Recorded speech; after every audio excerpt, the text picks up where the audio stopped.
I've always tried to live life like reading a book. It's like they always say, if you're reading a story, you don't turn the page back and reread the page that you've gone through. You turn the page and carry on the story. So it's pointless now to try not to live in what's happened. What I'm trying to go for is write my new story, what's happening now in the future. My mother and father divorced when I was 3 years of age.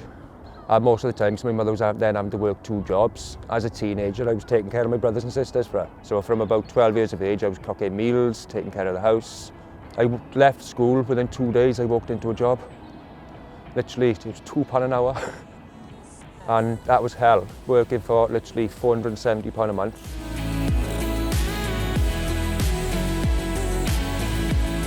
When I finally left, the first night I stayed on my friend's sofa. And then following day I went straight down to housing auctions to see where I stand. They sent me down to a little business called Access Point, and that's where they put me into the Swansea Bay Hotel.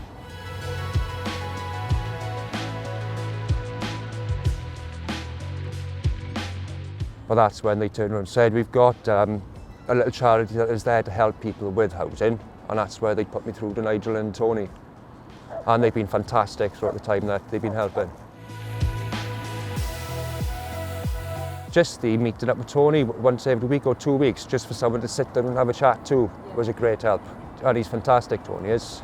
He listens very well, extremely understanding, and he's very good with his advice as well. Well, it's the fact that they're a volunteer makes a difference, because they choose to be there.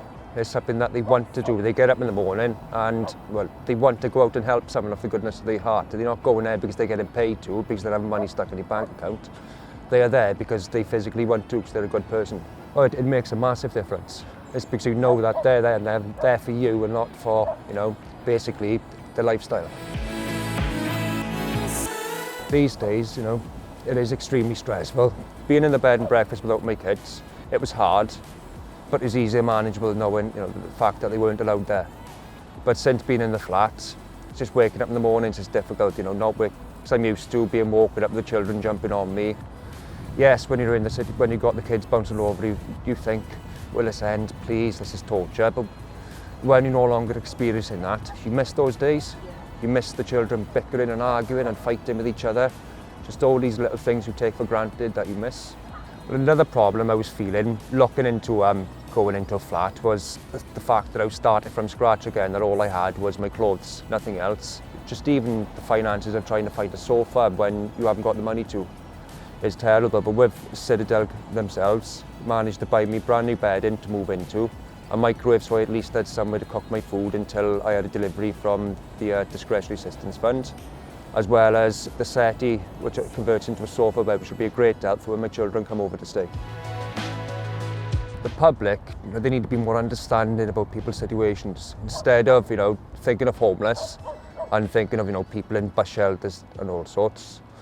Like, from a few people I knew over the time I was in the B&B, when I'd say to them, I'm homeless, living in a bed and breakfast, their answer is, well, then you're not homeless then, are you? I said, but yet I am. I said, I haven't got anywhere to live. I said, I'm living in a bed and breakfast paid for by the government, so yes, I'm homeless. Just because I'm not sleeping in a sleeping bag under a bench or on the beach doesn't mean that, I'm not a homeless person. Sometimes, people do struggle to say, yes, I need help. People do find embarrassed, they feel defeated or feel a letdown just to say that they need help. But then when they got a supportive charity like Citadel offering the services, offering the help, it's almost like an olive branch. It's like they're feeling, well, I'm not asking for this help, the help's been, so they don't feel as a letdown. They feel more positive when accepting the help. Whereas sometimes when somebody's asking for the help, they feel a bit negative because they feel a letdown because they haven't to put themselves in that situation.